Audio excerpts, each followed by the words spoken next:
Can you clarify Mary Kay's position with the Brown staff? Is her reporting based on insider information or opinion based? She hasn't been fair towards Shedeur. So is that her or the Browns both? I believe, I think a lot of what she said, first of all, she doesn't work for the Browns. She's the beat reporter for Cleveland.com, which is the Cleveland play dealer.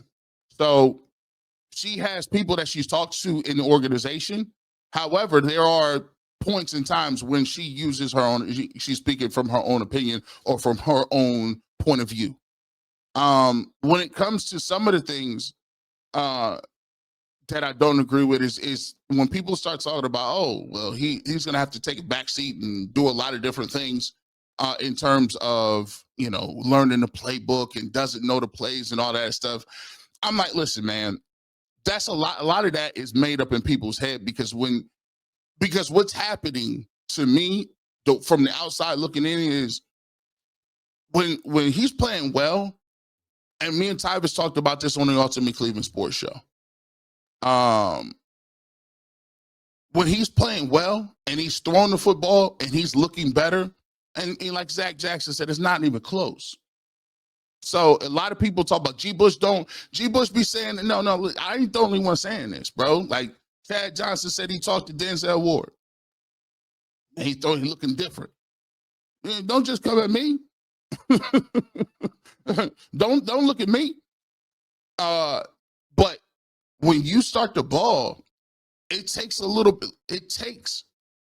lot of moving the goalpost to start saying why you standing on what you standing on. Think about it.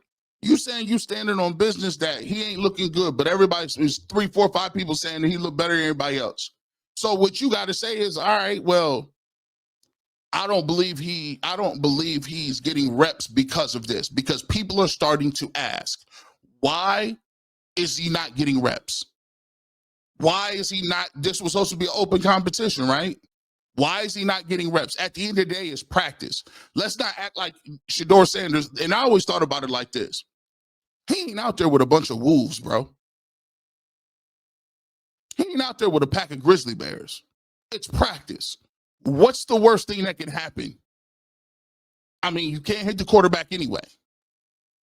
You can't touch any of the quarterbacks. So to frame the situation as if he is so inept, that he's so confused, that he's so he doesn't know the playbook, or to even line up and call a play in the first team huddle is wild. Because guess what? Watch this. Watch this. Hey, do you guys know that the same plays that they call in the first team huddle are the same plays that they're telling him to call with the threes? Dun, dun, dun, dun. It's the same thing. They're not running a different playbook over there with the 3s and 4s. When Dylan Gabriel or Kenny Pickett or whoever over here with the 1s is calling one play, Shedeur is over here calling the same exact play. So where's the disconnect between, so you saying from here to there, he can't make the same? No, stop. So you have to start saying, well, okay, well, let me speculate as to why he's not getting the reps. And when you start to speculate, you start to throw things in that nobody told you. Nobody told you he had a hard time learning the plays. Nobody told you that he was confused, or no one said that Dylan Gabriel's picking the playbook up faster than everybody. Nobody said that. Who be on record and tell you who said it? Nobody said that. So that's the thing I got when we talk about reporting. There's a blurred line now between what is opinion and what are you reporting. And to be truthful, nowadays the way things work, and I've been clear on this, is that usually the way things work is now players is really hands off. Players is really hands off, man. A lot of players is doing their own content with other players. A lot of the people coming up is streamers. They know about the media. They understand it. So before, there would be reporters or there would be people that had multiple sources everywhere, right? and I'm not refuting that she has sources, or Tony Grossi, or Jason Lloyd, or Zach Jack, who's ever out there all the time, right? I'm not refuting they got sources, but what I'm saying to you is now it's a different game. You know, a lot of players don't be opening up to nobody. Some players don't even want to do interviews. So it's hard to get that concrete information like you used to be able to get before, in terms of, all right, let's see what we got. I'm gonna tell you this, I'm gonna tell you that, I'm gonna tell you that. Especially the high profile players. Like the high profile guys, they ain't talking all like that. Myles Garrett, even when Odell was here, nope. Deshaun Watson, nope. They only gonna do whatever day they supposed to talk. That one-on-one stuff, they don't be getting to it. So to clarify, she's a beat reporter, so she's around the team all the time. So let's keep it going.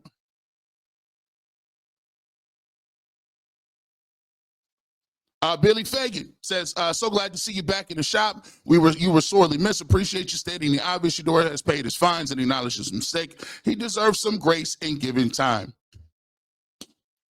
I wouldn't even say grace. I was just going 80 the other day. Yeah, no, babe, I didn't. She looking at me crazy. No, I didn't get a part. I'm telling you, I got it. I got a ticket 3 straight days. And them boys was like 200. 200. Going to work. Going to work. Let's see.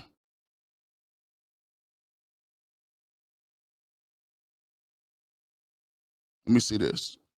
Tempe says, this is why G. Bush is doing this also. He's watching his money, yet he had to address this. G. Bush, you doing the same, but G. Bush tells facts. Bro, matter of fact, thank you for this comment. Why wouldn't any, let me just break this down a little bit. If I was a person who wanted Shedeur Sanders at number 2, I would have took him at 2.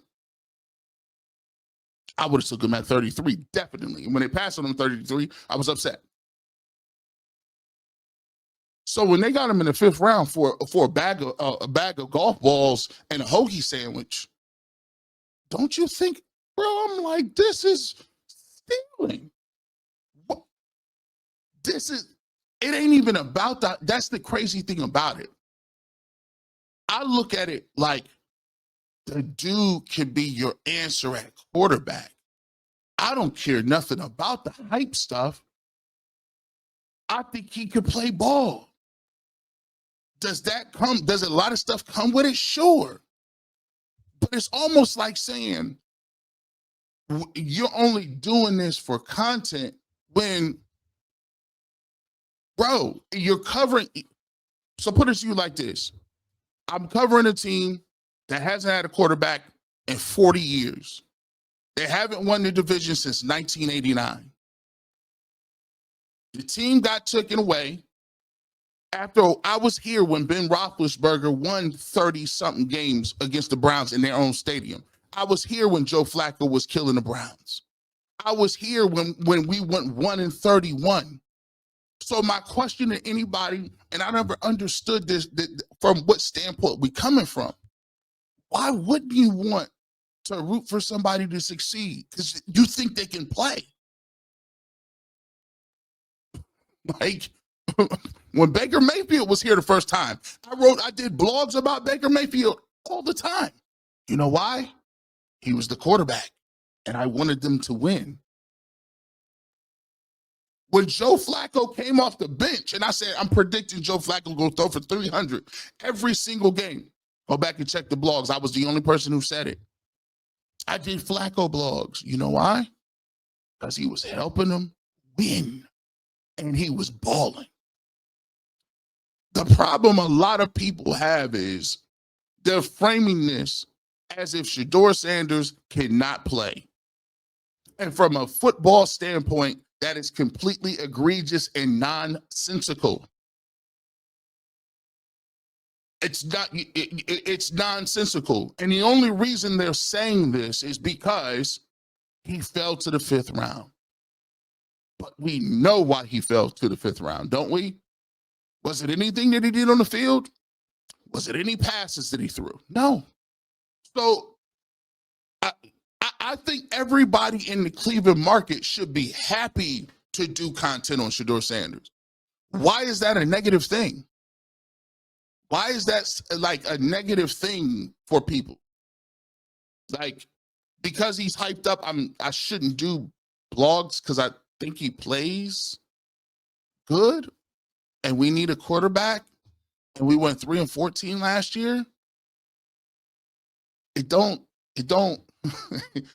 like, at the end of the day, the thing about this is, and I always talk about it, it ain't about no, like, it ain't about no money to me. Like, I got 10 jobs. 10. I mean, I got 17 Brown. I get 17. I do this show out of, let me tell you why I do this show. I do this show because I'm on different platforms, right? I'm on different places. And the barbershop is an opportunity to have a free-flowing conversation and talk about the stuff I want to talk about. When you are an employee and you work for other people and you on different podcasts and you on different places, your job ain't to sit there and dominate the conversation. Your job is to mix in. When you're on a panel with 4 other people, you get in, you get out. You get in, you get out, right? When you're doing something for the Bleacher Report, people want the X's and O's and they want to go along with what's going on with the team. With camp, what's going on with the left tackle, what's going on with the right tackle, free agency, all that good stuff. That's different. When you're doing Ultimate Browns, they want stories. They want stories about the team. They want to figure out what's going on with the team. They want stories, different things on outside. What are we doing? What's going on with this? It's different. So here at the barbershop, guess what? Talk about what I want to talk about. This is how I get down. I talk my stories. I get my long format. I get an opportunity for people to check in, and it's more of a different pace. It's a little bit different in style. So for me, it ain't about no money. It's about, I actually love the craft of doing what I'm doing.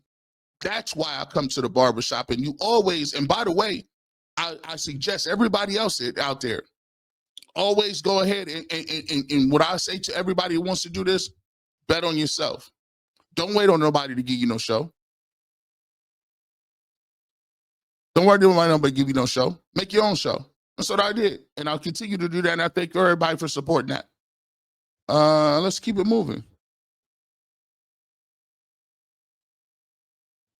Mike Phillips says, my sister is safest drivers I know and has had not 1, not 2, but 3 times has hit a deer at night on Route 2, totaling 2 cars. She was only going 65. It's dangerous speed at night. It's dangerous to speed at night.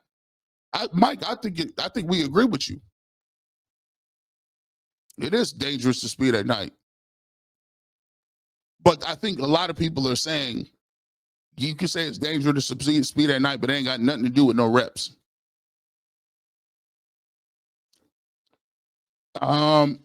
Wiley Butler. Hey, G, I'm from Cleveland, and I live in Columbus.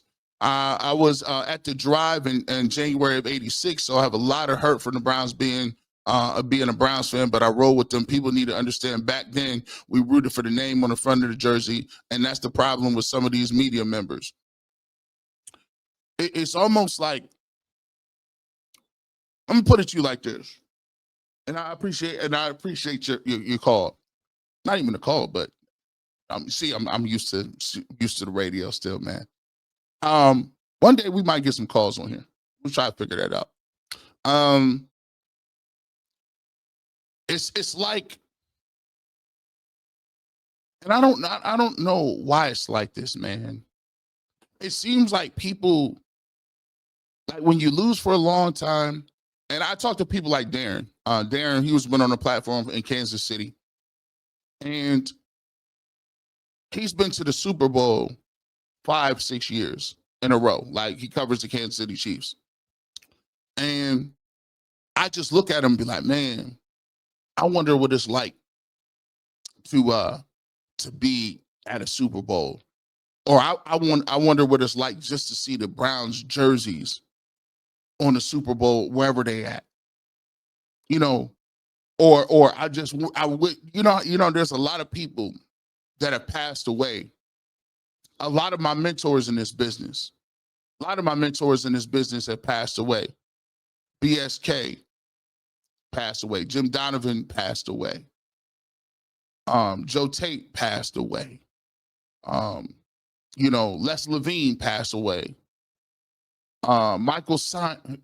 It's just, there's a lot of people. Guy used to run a board, Eddie Millard. Shout out to Cowboy Eddie.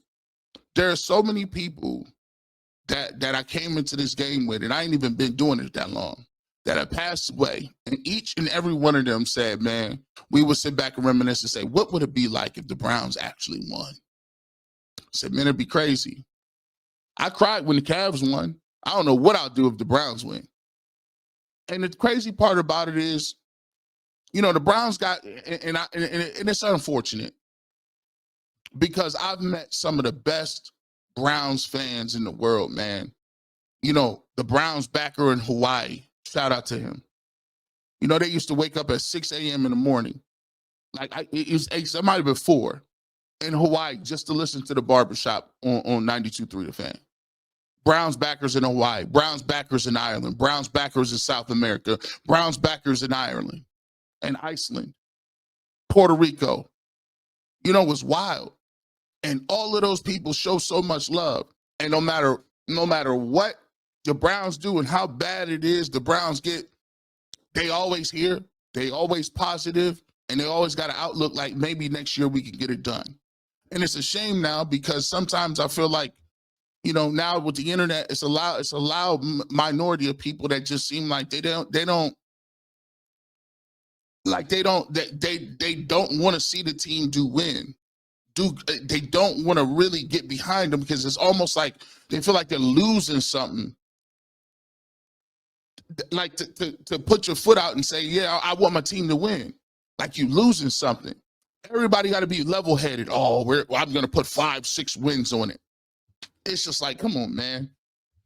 It's like, I wish it was different. You know what I'm saying? But that's what happens when you lose a lot. You become cynical. You become, you start thinking backwards. You don't want to make moves. You don't want to take no chances. It's tough to deal with. And I think last year took a lot out of people. We appreciate that. Thank you so much. We're cooking. Let me get to this.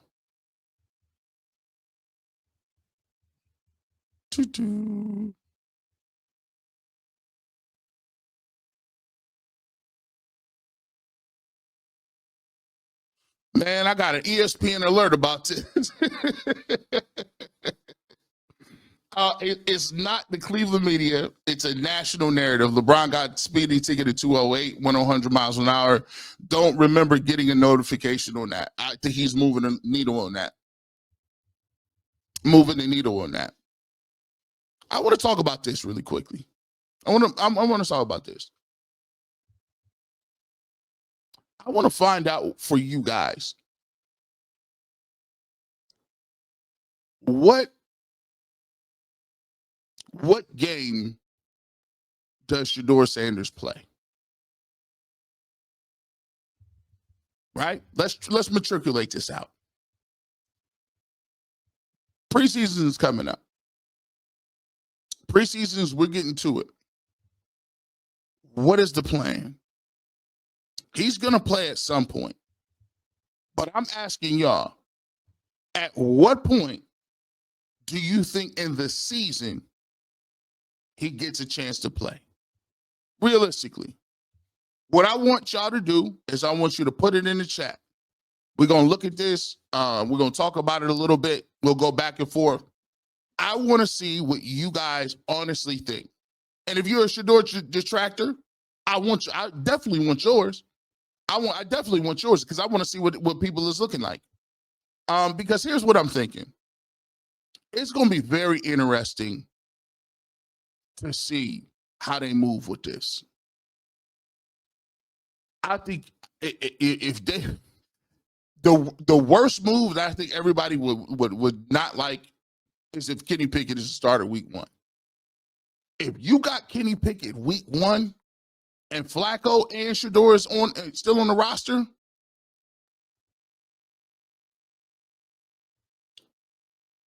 let him throw an incomplete pass. Let him throw an incomplete pass, bro. It's gonna get bad.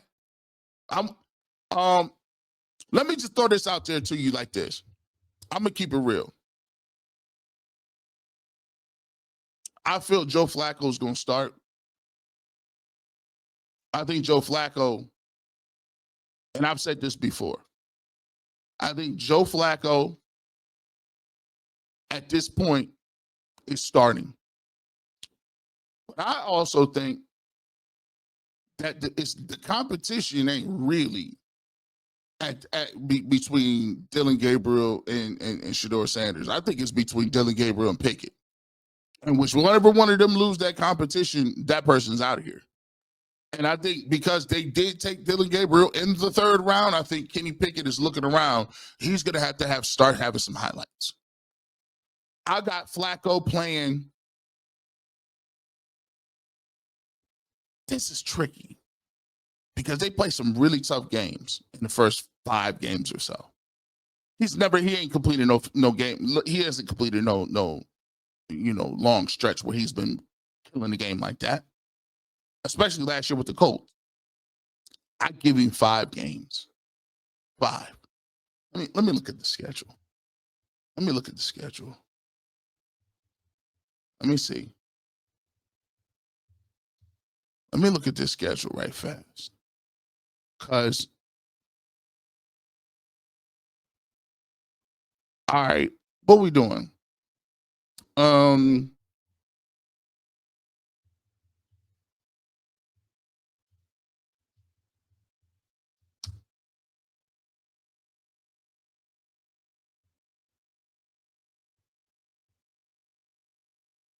right.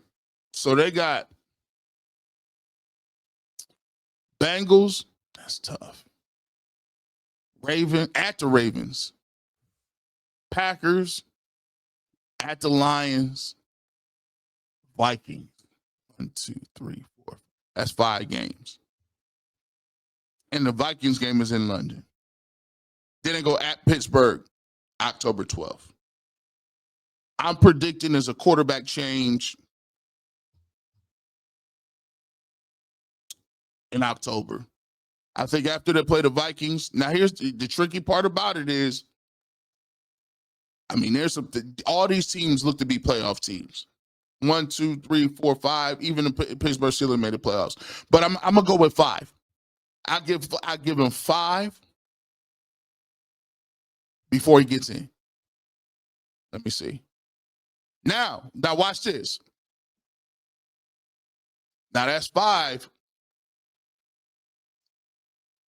But say, for instance, him and Shedeur and Dillon Gabriel's the same. Or the perception is they're the same because they keep giving Dillon Gabriel the reps. Do you feel like Dillon Gabriel is going to be the second guy up? Let's watch. Let me go down to the comments. Get down here. Let's see. Let me get to the weeks. Y'all been killing it. Shout out to y'all.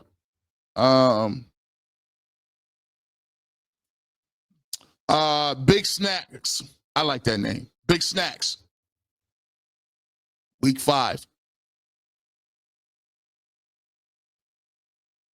Just my opinion, best show in Cleveland. I wish you were able to do it every day, fam. I appreciate you, my guy.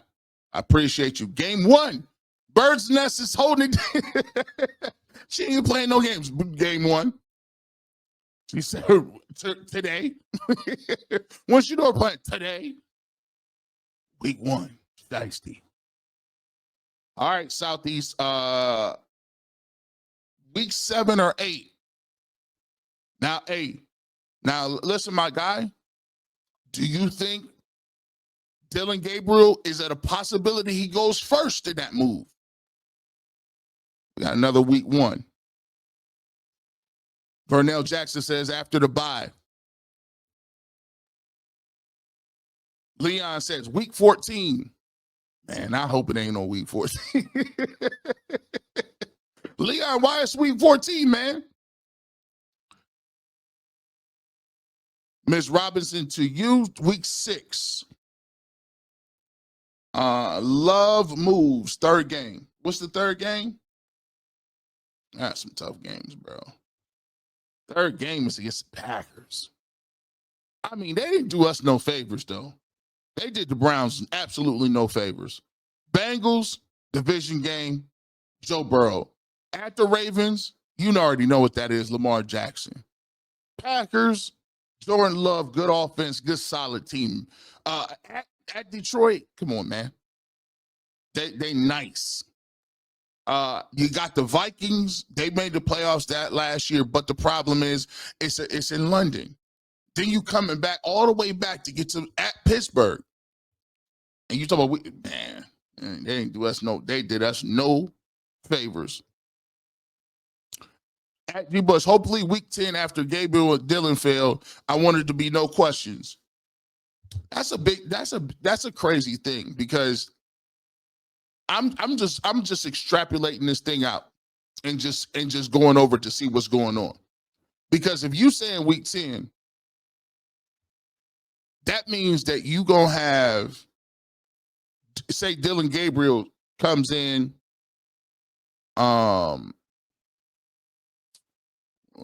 week 10. There's a bye week. So 1, 2, 6, 7, 9, 10. So you would be at the Jets. So that means if you start Flacco for say 5 games, and then you give Dylan Gabriel opportunity to play at Pittsburgh versus the Dolphins, at New England, then it's the bye week. So theoretically, you could be getting Shedeur ready for the bye week to get ready to play November 9th at the Jets. And if you did get in at that point in time, you're looking at the 9th at the Jets. You'd have Baltimore at home, at Las Vegas, 49ers at home, Tennessee Titans at home, at Chicago, Buffalo, Pittsburgh at home, and ending the season at Cincinnati. So how many games would that be for him? 1, 2. So that's 9 games in your scenario. 9 games in your scenario. Week 5.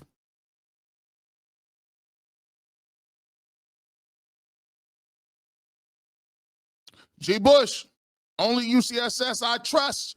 You honest about all your takes in the Browns. Shedeur should be number 2 behind Flacco. I can't wait to see him in the preseason.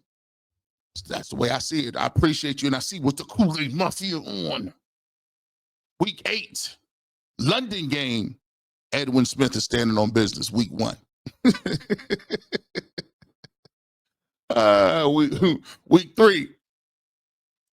Week 1. God, I hope he's not Johnny Football version 2. Nah, he ain't gonna be that. Listen, by the way, it's hard to be Johnny Football version 2. You know why? Johnny Football version 2 went to Las Vegas with a wig, fake glasses, and the glasses that are attached to the nose with a fake name, Billy, in the middle of the week. True story. Can't make it up. No one could be Johnny Football.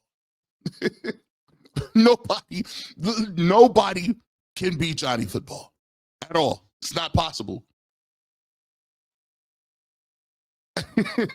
If Kenny Pickett is out there, he better be looking like Steve Young. He better be out there. Nah, he better be looking like Steve Young and Tom Brady. Brady Young. He better be the golden child. He better grow I want his hair grown out like longer. He better be the fusion of Kenny Pickett with the long locks down his back. touchdown, Browns, Kenny Pickett. He better look like Sir Lancelot if he's out there playing. He better be cold. His handoffs better look great. Play action. He better be doing all the above.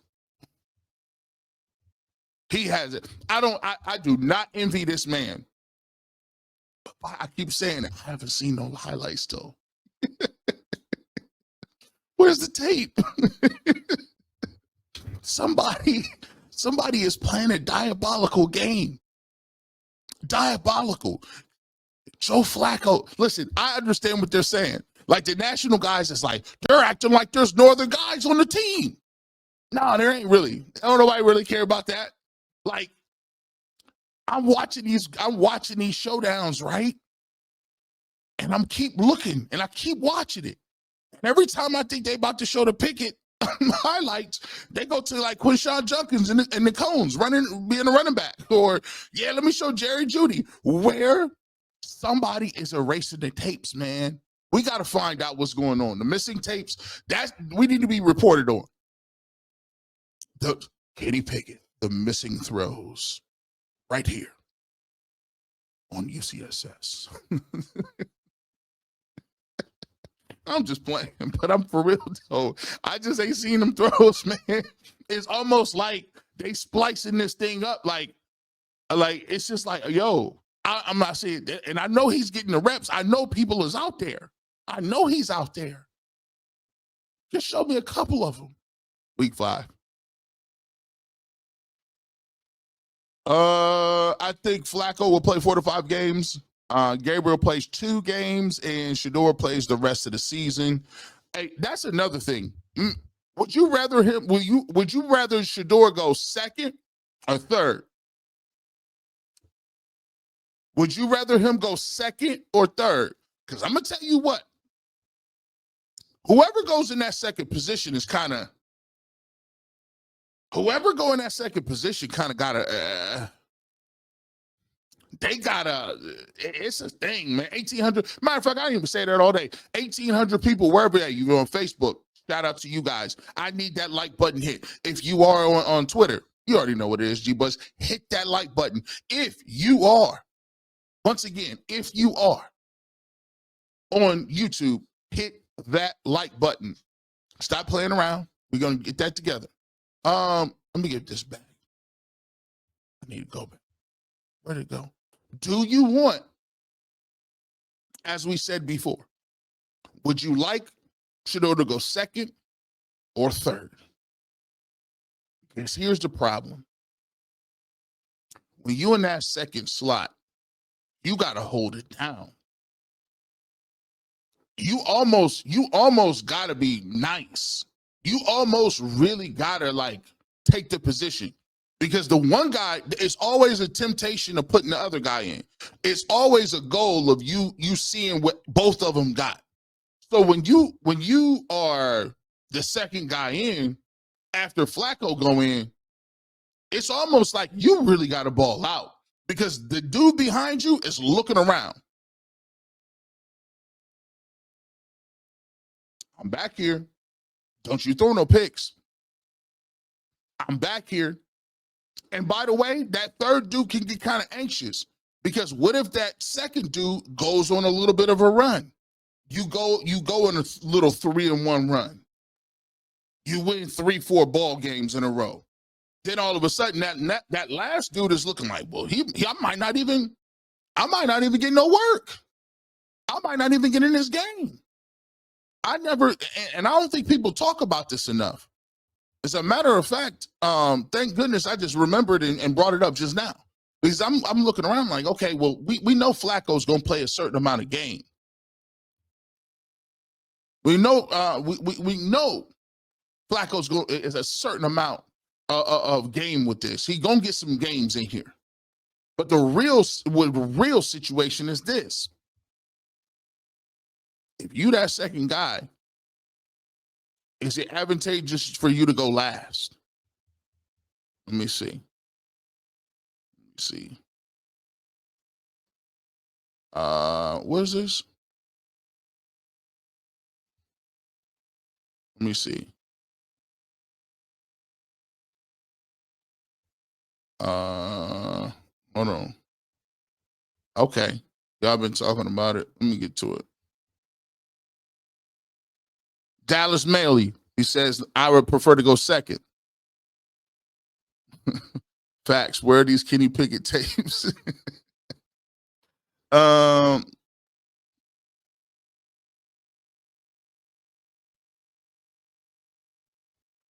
Separate set of rules. I don't realize I'm okay driving 100 miles an hour in a 60. Time to take advantage of that.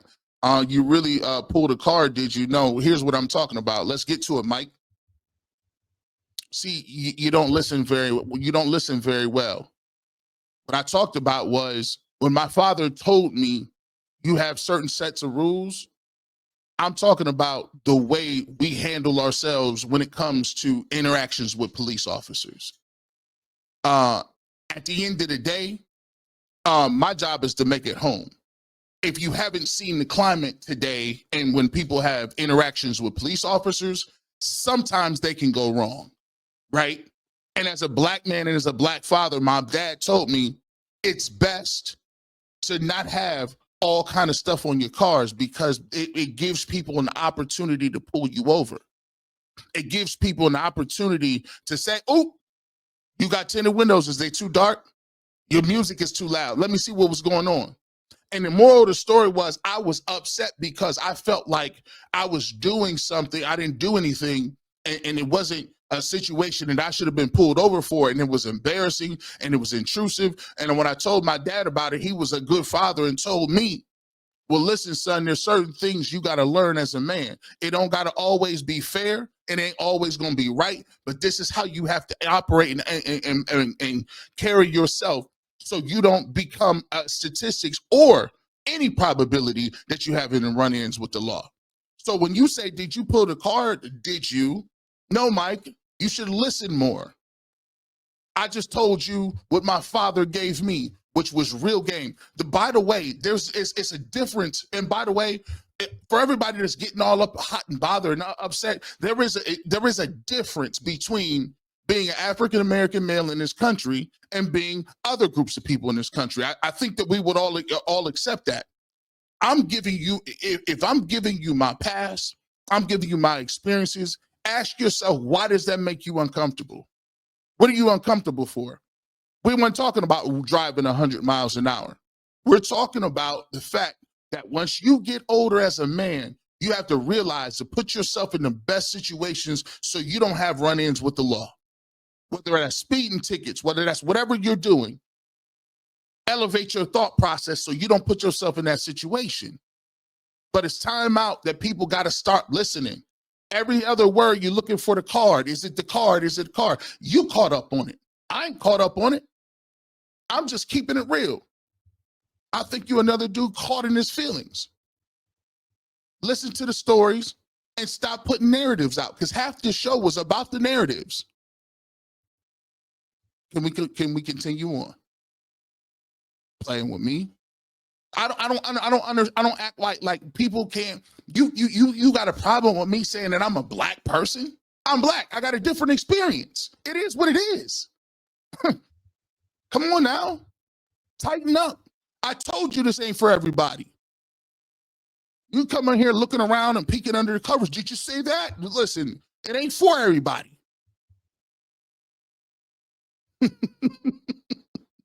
Third.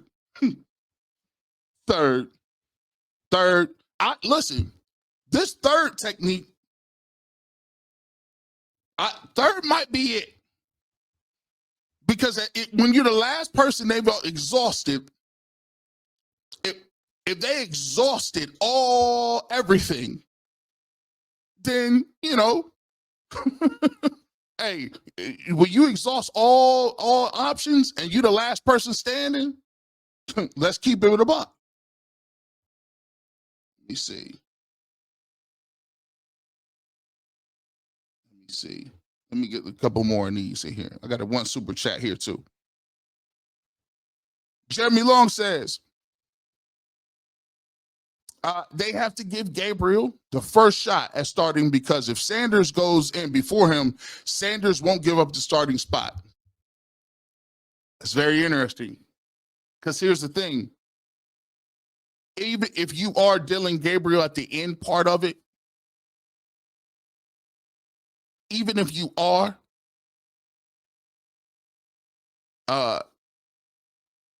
you got to understand that sometimes you might give up that position and never get it back.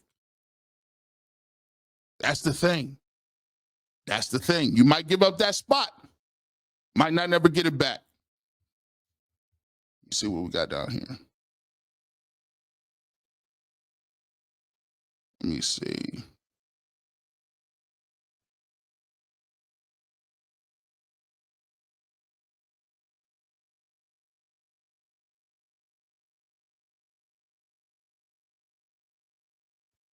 Not even just a black man being black, period. It's black facts. Hey, just a girl 07. We wasn't trying to leave you out. That's facts, period. It's facts, period. Folks don't want to hear the truth. They want to hear what they believe.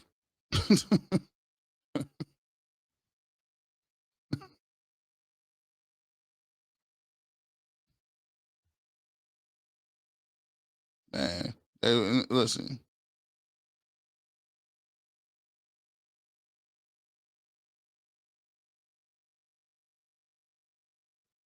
Stop acting like everybody was okay with those pictures of elected officials. Horrible takes today. You're talking about people show who they are. First of all, I'm gonna need you to get your typing together, fam.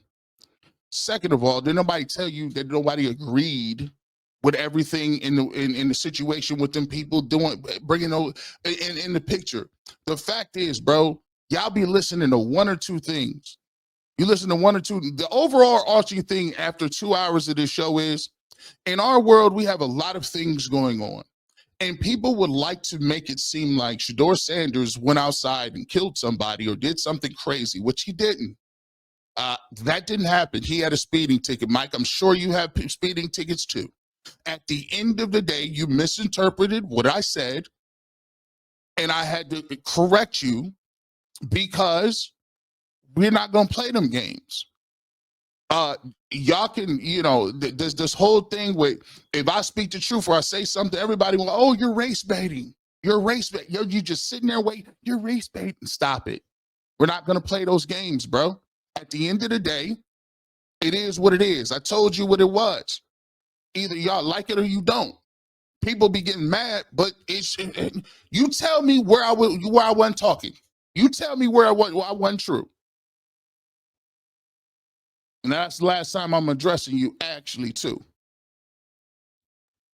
Let's get to this. Okay, G, your boy jumped off the Autobahn and logged back in. Who need me to go get? Hey, by the way, hit that like button. We cooking up facts, man. We cooking up facts, man. At the end of the day, man, listen. Here's what we're gonna do. I like to end on positive notes. I like not to get people all fired up. But the reality of the situation is this. It's football. We came to watch football. We came to talk about football. So after this, we're going to keep it football. The Cleveland Browns, we got a lot of things that we need to figure out. And one of them is not court dates, and another of them is not this and that. It's about football. Let's get back to what we're gonna get back to, because at the end of the day, we want to win. We want to see people prosper, and we trying to do something, and we trying to see this youth movement, man. We got to get to the point where we stop being backwards in the city, bro. We backwards, man. We running around here gossiping. We running around here, all our stories, these narratives that we running with. And it don't make no sense, bro. We got an opportunity every single day to come in here and talk about sports. But 9 times out of 10, we choose to talk about the things that don't got nothing to do with sports. That's what we talk about. We got an opportunity. We got some young dudes that we can play. Not just Shedeur Sanders, the Mason Grahams, the Harold Fannin Juniors, you know, all of the young guys, Alex Wright, you know, guys coming back and playing for a position. But every single time I'm tired of it, because here's the thing. I've been here and no one's been here longer than me. I've been on these internet tools. I've been doing this stuff. You know, I was in high school when they took the team away. So for me, I ain't trying to talk about none. I want to talk about these games. I didn't come here and I didn't get here to talk about what somebody is doing outside of them white lines. I didn't sign up for that. Is it part of the job? Sure. Part of the job is, yeah, listen, G. Bush, they want to know what your opinion is on it. I was in the hospital for a couple of days. They want to know what your opinion is on certain things. And I tell them. But there's a couple of things that I'm not willing to bend on for nobody. And that is, I'm not willing to sit here and because you are one of a few and they let you in the game, that you're going to water down the way that things need to be talked about. I'm sorry. My job ain't to make people comfortable. That's not my job. My job ain't to make a bunch of friends in the media. My job is to tell what I see. If that what I see is different from what they see, then so be it. The people got a choice who they listen to. You can listen to me or you can listen to somebody else. You can choose. But my job ain't to sit here and pander to nobody and do none of that. I speak what I speak. I'm going to be me off this camera and on this camera. When I had a radio show, don't tell me I did shows about everything that I just talked about now. I was one of the very many. And I sat in them offices with program directors say, you really want to say that? I said, yeah, I really want to say it because it needs to be said. So for me, I give everybody an out card and I talk about it like this, man. You know, and I'm going to leave y'all with this. You may not get where people think you're going to get at. But even if you don't even agree with everything I say, even if you don't think and think that I'm on the right place with everything I say, I speak from here. I care about people. I want to see people win. I want to see everybody do well. And at the end of the day, I tell the truth. And at the end of the night, when I go to sleep, I sleep very well. You know why? Because I know I wasn't shucking and jiving. I wasn't rubbing nobody's shoulders. I wasn't running around here trying to sign peace treaties. I wasn't running around here doing no back deal conversations. I ain't took no bread from nobody. I ain't take no shorts, no losses. I don't owe nobody no money. I don't owe nobody no favors. And I can sleep very well. But guess what? There's a lot of people who can't say the same. And I'll keep it at that. Get to these last couple super chats. I appreciate everybody. 1,900 in here. Hit the like button for your boy. Also, go check out the website. Top 5, TOPF5, the number 5, VE. Make sure y'all go check that out. Make sure y'all subscribe to that, man. It's a family show. It's a great show. It's me and my 2 brothers. They're great. They're funny guys. They're awesome. We do the show. The show ain't even about me. It's a family show you could all check out. And as a matter of fact, I'm supposed to have a link. Matter of fact, let's get to it. I do got a link, right? Can you put the link in the what's the name? Yeah, put the link for the show in there so they can subscribe. Really quickly, let's get to some beautifully blessed. I don't understand why people always want to speak on the card as if our experience is real. Maybe sitting in the fact that y'all dealt the card and now upset that we playing spades with it. That was cold. Take that one. Listen, it's the level. It's intolerance. I don't. And let me be clear. We're not talking about this. We're talking about the simple fact that that black people have an experience in America that's different. And the fact that people don't want to hear it, don't want to acknowledge it, shut up, just talk about sports.